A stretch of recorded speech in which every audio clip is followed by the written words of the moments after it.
আমাকে অনেকেই এখন থেকে তারা মেয়র ডাকছে। আমি করোনায় আক্রান্ত হয়েছি, করোনার কাজ করতে গিয়ে আমি এই চেয়ারে সামান্যটুকু ইনশাল্লাহ যে কদিন দায়িত্ব পালন করব, কোনো রকমের দাগ আমি লাগতে দেব না। এই নগরী আমার বেড়ে ওঠা, এখানে আমার জন্ম।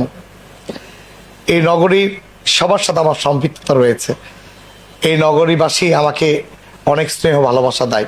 আমি করোনায় আক্রান্ত হয়েছি, করোনার কাজ করতে গিয়ে আমি এই মানুষের সেবা করার জন্য আমি কাজ করে গেছি। আমার পরিবার সহ আমার প্রথম কাজই হচ্ছে সেবা করা। হচ্ছে নগর ভবন। এই নগর ভবনের থেকে বিগত আমাদের রাজশাহীর ইতিহাস রয়েছে।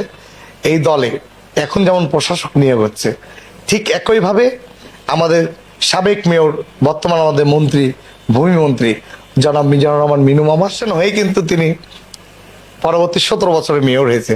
তিনার কার্যক্রমের জন্য চেয়ারম্যান মাননীয় প্রধানমন্ত্রী তিনি যদি আমাকে যোগ্য মনে করে, আমি শুধু আপনাদের মাধ্যম দিয়ে কথা দিতে চাই, আমি এই চেয়ারে সামান্যটুকু ইনশাল্লাহ যে কদিন দায়িত্ব পালন করব, কোনো রকমের দাগ আমি লাগতে দেব না। পাশাপাশি এই নগর সেবা যা রাজশাহী মহানগরবাসী চাই, তাদের আমি আশা পূরণ করার সর্বোচ্চ চেষ্টা করব এবং আমি বিশ্বাস করি আমি পারবো। এই রাজশাহীর উন্নয়নের জন্য যা করতে হয় আমি ইনশাল্লাহ করব।